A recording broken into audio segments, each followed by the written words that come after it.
I love you, Mom. You were the most amazing mother anyone could ask for. My sister Olivia's dramatic wails echoed through the church, drawing sympathetic murmurs from the mourners. Through my peripheral vision, I watched Mrs. Henderson clutch her handkerchief and whisper to her daughter about that poor, devoted child.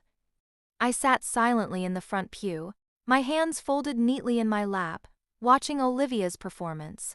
Even at our mother's funeral, she had to be the star of the show. The black mascara streaming down her cheeks looked suspiciously well-placed, like she'd practiced it in front of a mirror. Perhaps she had, knowing Olivia's flair for dramatic timing. My name is Mandy, and at 35, I was saying goodbye to a mother who never thought I was good enough. The last words she said to me still rang in my ears. Why can't you be more like your sister? Even on her deathbed, she managed to remind me of my lifelong failure to measure up. The funeral service dragged on, with person after person standing up to share memories of my mother. Each story seemed to feature Olivia somehow because that's how it had always been. Remember when little Olivia organized that beautiful Mother's Day brunch? Your mother was so proud when Olivia made cheerleading captain. No one mentioned the nights I spent helping Mom with her medication, or the weekends I gave up to drive her to doctor's appointments while Olivia was too busy with her social life. The reading of the will came 3 days later in Mr. Patterson's law office. The leather chair squeaked under me as our family lawyer cleared his throat, adjusted his glasses, and delivered the news that would change everything. The office smelled of old books and expensive furniture polish, a scent I'd always associated with important decisions and money. To my beloved daughter Olivia, he began, his voice steady and professional, I leave my entire estate, including the family home, all financial assets and personal belongings. He paused, shuffling papers unnecessarily before continuing. To Amanda, I leave my best wishes for her future endeavors. I felt the air leave my lungs but kept my face carefully neutral. 5 years of caring for Mom through her illness, 20 years of trying to prove myself worthy, and all I got were best wishes. The estate was worth nearly $2 million, and apparently I didn't deserve a single penny of it. Olivia reached across the mahogany desk and squeezed my hand. Don't worry, sis, she whispered, her perfectly manicured nails digging into my skin. I'll make sure you get something nice to remember Mom by. Her voice dripped with false sympathy, the kind she'd perfected over years of playing the devoted daughter while doing absolutely nothing to earn the title. The knowing smirk on her face told me everything. She'd known about this all along. While I'd spent the last 5 years caring for our dying mother, Olivia had been carefully orchestrating her final victory. She'd always been good at manipulation, but this time she'd outdone herself. I smiled back at her, calm and collected on the outside. But inside, something snapped. 20 years of being the family disappointment, of watching Olivia get everything while I got nothing, finally reached its breaking point. As I sat there, listening to Mr. Patterson drone on about execution dates and paperwork, I made a decision. Thank you for your time, Mr. Patterson, I said, standing up and smoothing my black dress. I trust you'll send any necessary documents to my personal email? My voice remained steady, professional, betraying none of the rage building inside me. Olivia followed me to the parking lot, her heels clicking against the pavement. Mandy, wait. She called out. We should discuss how to divide Mom's personal things. There must be something you'd like to have. I turned to face her, noting how her designer outfit probably cost more than my monthly salary. That's very generous of you, Olivia, I replied, my tone perfectly pleasant. I'll think about it and get back to you. As I drove away, I caught a glimpse of her in my rearview mirror, still standing in the parking lot with that self-satisfied smile on her face. She thought she'd won everything, just like she always did. But this time would be different. This time I wasn't going to just accept defeat and walk away. That night I couldn't sleep. Lying in my apartment, staring at the ceiling, memories flooded back like a broken dam. Every childhood moment when Olivia shined while I faded into the background played like a cruel highlight reel in my mind. I remembered my high school graduation where I gave the valedictorian speech. Mom and Dad sat in the audience, barely clapping, because Olivia had thrown a fit about not being chosen for the cheerleading nationals that same weekend. Maybe if you'd focused more on building relationships instead of just studying, Mom had said later, you could have done both, like your sister. The college years were even worse. I worked 2 jobs to put myself through state university while maintaining a 4.0 GPA. Meanwhile, Olivia flunked out of 3 private colleges that Mom and Dad happily paid for. She's just finding herself, they'd say. College isn't for everyone. But when I made Dean's List for the 8th consecutive semester, Mom just asked why I wasn't involved in more social activities. My first job offer at Anderson Consulting should have been a proud moment.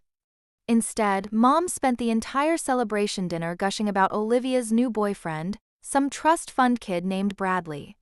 Now that's the kind of connection that really matters in life, she'd said, patting Olivia's hand while my achievement went unmentioned. Even Dad, before he passed away 5 years ago, played favorites. I remember finding him in his study one night, going through old photo albums. Your sister, he'd said, smiling at a picture of Olivia in her prom dress. She just lights up a room, doesn't she? The dozens of academic awards and professional certificates I'd earned over the years sat dusty on a shelf in the corner. Rolling over in bed, I grabbed my phone and opened the family photos folder. There it was, the last Christmas we spent together as a family. Olivia front and center, showing off her 3rd engagement ring from her latest wealthy fiancé. Mom beaming at her while I stood in the background, my recent promotion to senior director completely overshadowed by Olivia's relationship drama. But something caught my eye in that photo that I'd never noticed before. Dad's desk was visible in the background, and on it sat a familiar-looking legal document. The same type of paper Mr. Patterson had read from today. Sitting up in bed, I felt my pulse quicken. Dad had always been meticulous about his paperwork, keeping everything in his study. A study that Olivia had insisted on organizing right after his death, before Mom's illness had really taken hold. The more I thought about it, the more things didn't add up. The way Olivia had suddenly become so attentive to Mom's legal affairs in the last year. Her mysterious meetings with Mr. Patterson that she'd brushed off as estate planning help. The knowing look on her face today in his office. I reached for my laptop and pulled up my bank account. The inheritance hadn't been fair, but maybe that wasn't the whole story. Maybe there was more to this than just Mom's final act of favoritism. Time to put my research skills to good use, I muttered, opening a new document. Years of being overlooked had taught me to be thorough, to document everything.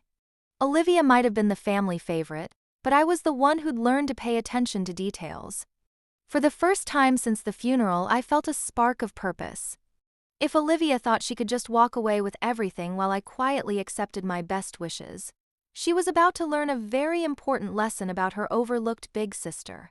I titled the new document Family Estate Investigation and began to type. It was time to stop being the silent, accepting daughter and start being the meticulous investigator I'd become in my professional life. This time, the truth wouldn't stay buried under Olivia's perfect smile and Mom's endless praise. The key to Mom and Dad's house still hung on my keyring and used since Mom's final hospital stay. 2 weeks after the will reading, I pulled into the familiar driveway at 3 a.m., when the prestigious Highland Park neighborhood was fast asleep. The autumn air felt crisp against my face as I carefully unlocked the front door. You should take whatever memories you want, Olivia had said, her voice dripping with false generosity. She hadn't bothered to change the locks yet. Typical Olivia, always underestimating me. Dad's study remained exactly as he'd left it, though a thin layer of dust covered everything.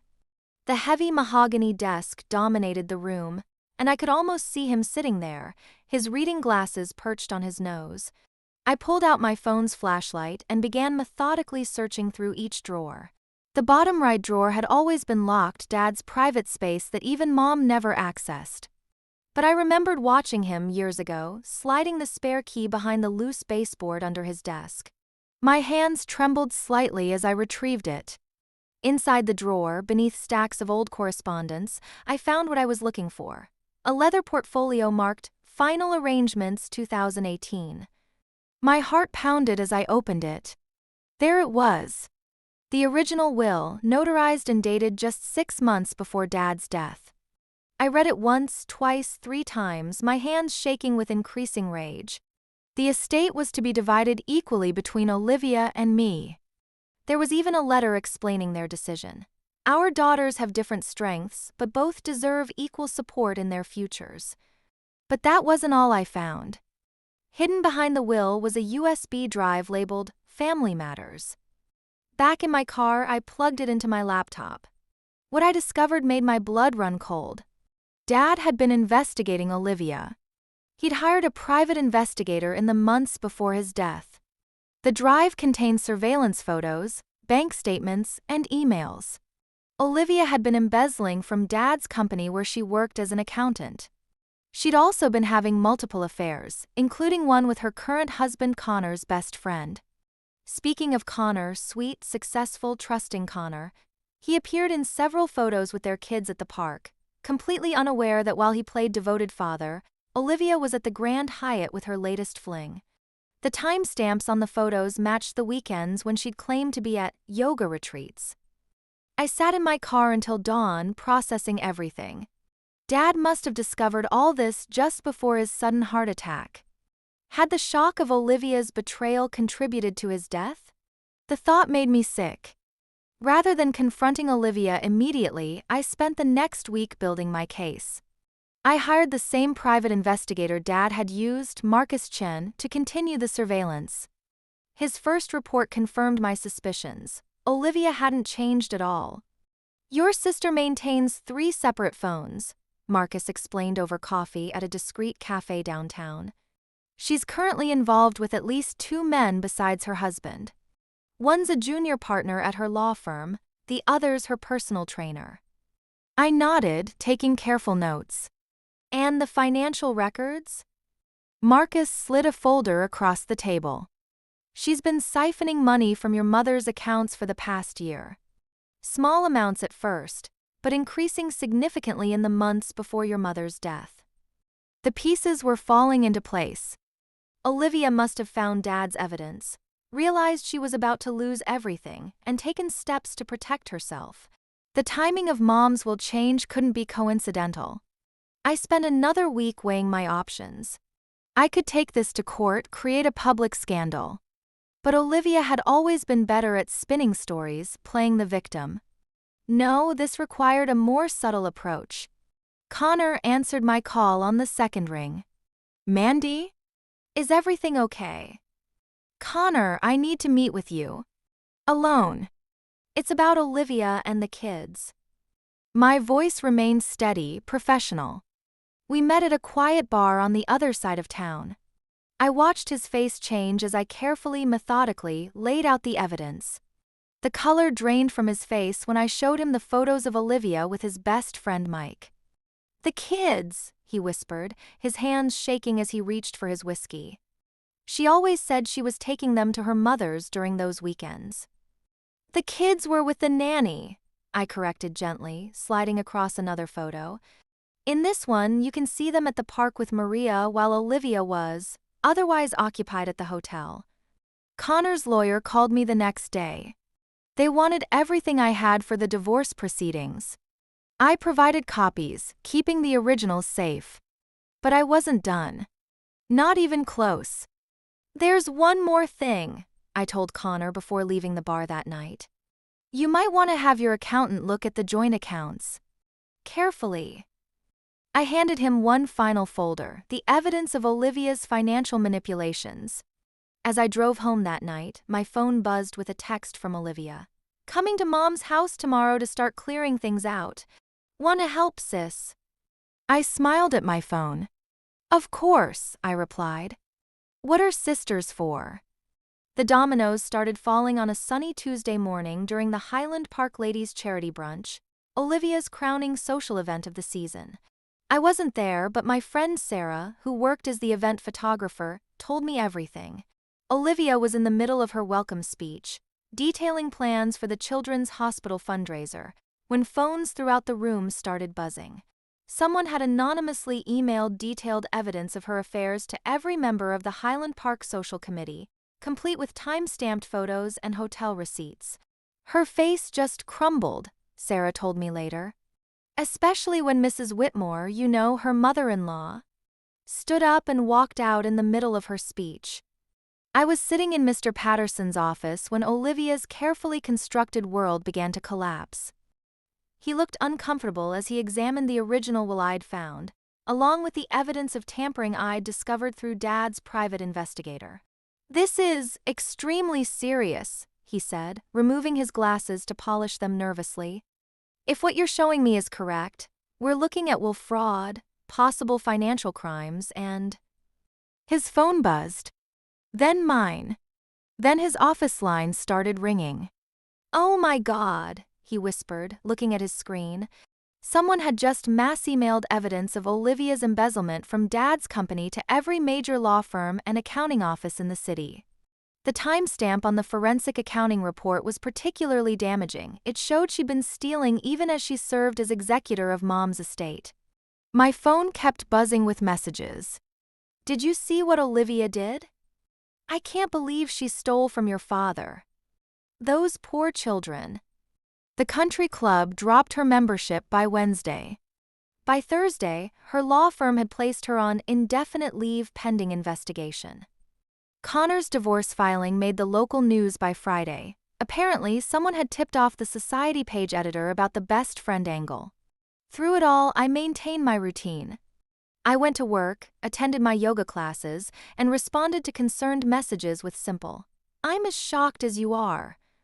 Olivia showed up at my apartment on Saturday night, mascara streaking down her face, for real this time. "Was it you?" she demanded, pushing past me into the living room. "Did you do this to me?" I calmly closed the door. "Do what exactly? Expose your affairs? Reveal your theft? Or are you asking if I found Dad's original will, the one you convinced Mom to change while she was on heavy medication?" She collapsed onto my couch, her designer dress wrinkled and stained. "You don't understand," she sobbed. "I needed that money. I have debts, gambling debts. The men, they were just... I was lonely." "No," I corrected her, my voice steady. "I understand perfectly. You've been taking and taking your entire life, expecting everyone else to clean up your messes. But Dad knew Olivia. He knew everything before he died." The color drained from her face. "What?" "He hired a private investigator. He was planning to confront you, to help you get counseling. But then he had his heart attack, right after discovering exactly how much you'd stolen from his company." The lawsuit was filed the following week. Mr. Patterson, trying to salvage his firm's reputation, worked with me to restore the original will. The forensic accountants found even more evidence of Olivia's financial misdeeds. Connor got full custody of the kids. Olivia's attempts to paint herself as the victim backfired spectacularly when her text messages with various lovers were submitted as evidence. Texts where she mocked Connor, complained about the children, and bragged about manipulating our parents. The house sold for well above asking price. I took my half of the estate and divided it. One portion to a trust for my niece and nephew's education, another to the children's hospital Olivia had pretended to support, and the rest to establish a scholarship fund in Dad's name. Olivia called me one last time after the courts ruled. "You've destroyed my life," she whispered. "Are you happy now?" "No, Olivia," I replied. "I just finally stopped letting you destroy mine." I saw her occasionally after that, usually from a distance. Shopping at discount stores instead of designer boutiques. Driving a used Honda instead of her Mercedes. Living in a small apartment on the unfashionable side of town, working as a bookkeeper at a small company, the only place that would hire her with her record. The Society pages moved on. The scandal faded. But something fundamental had shifted in our little corner of Highland Park. People stopped asking why I wasn't more like my sister. Instead, they started asking how no one had seen Olivia's true nature sooner. Let me know if you'd like me to continue with the final section. where Mandy reflects on her journey and begins her new life. 1 year after everything happened, I stood in my empty apartment, surrounded by packed boxes. The morning sun streamed through the windows, casting long shadows across the hardwood floors I'd once been so proud to afford on my own. The job offer from Seattle had come unexpectedly. A tech company wanted me to head their entire operations division. Double my current salary, full benefits, and most importantly, 3,000 miles away from Highland Park and all its memories. "You're really leaving?" Connor asked when I told him over coffee. He'd brought the kids to say goodbye. My niece drew me a picture of Seattle's Space Needle, complete with raindrops and coffee cups. "Who's going to help me handle school conferences and soccer games?" "You're doing great on your own," I told him, and I meant it. "Besides, you can't rely on Aunt Mandy forever." That's when it hit me, the real reason I'd always tried so hard to please my parents, to compete with Olivia. I'd made myself indispensable because I thought that was the only way to be valued. The reliable daughter, the helpful sister, the dependable aunt. Always there to pick up the pieces, to do what needed to be done. Last week, I found an old photo album while packing. There was a picture of me at 8 years old, proudly holding up a science fair trophy. Mom and Dad weren't in the photo, they'd been at one of Olivia's dance recitals. But looking at my younger self's face, I didn't see disappointment. I saw determination. Even then, I was learning to stand on my own. Yesterday, I visited Mom and Dad's graves one last time. The morning was quiet, just birds singing and leaves rustling in the breeze. I placed flowers on both headstones and sat on the small bench nearby. "I get it now," I said softly. "You didn't ignore me because I wasn't good enough. You ignored me because I was already strong enough. Olivia needed all your attention because she couldn't stand on her own. But I could. I always could." I didn't cry. Instead, I felt something lift from my shoulders, decades of trying to prove myself, of seeking approval I'd never needed in the first place. The daughter who'd always been overlooked had actually been the one they could count on to survive. This morning, as I tape up the last box, my phone buzzes with a text from Olivia. She's been sending messages every few months, alternating between blame and pleas for reconciliation. I don't respond anymore. Some relationships aren't meant to be saved. The moving truck will be here in an hour. My new life in Seattle awaits, new job, new apartment, new opportunities. No one there knows about the family drama, the will, or the sister who tried to take everything. They'll just know Mandy, the operations director who speaks her mind and doesn't need anyone's approval to know her worth. As I take one last look around the apartment, I catch my reflection in the window. For the first time in my life, I see myself clearly, not as the overlooked daughter or the vengeful sister, but as someone who finally understands her own value. "Ready for your fresh start?" The moving coordinator asks, clipboard in hand. I smile, picking up my last bag. I've been ready my whole life. I just didn't know it until now. The Seattle rain will be different from Highland Park's manicured lawns. The coffee shops won't have the same gossip circles. And for the first time in my life, I won't be anyone's second choice or backup plan. I'll just be me, and finally that feels like more than enough. I lock the apartment door for the last time, leaving behind the weight of expectations I never needed to carry. Ahead lies a future I'll build on my own terms, without the shadow of family drama or the need to prove myself to anyone. Some people might call it running away. I call it running toward myself.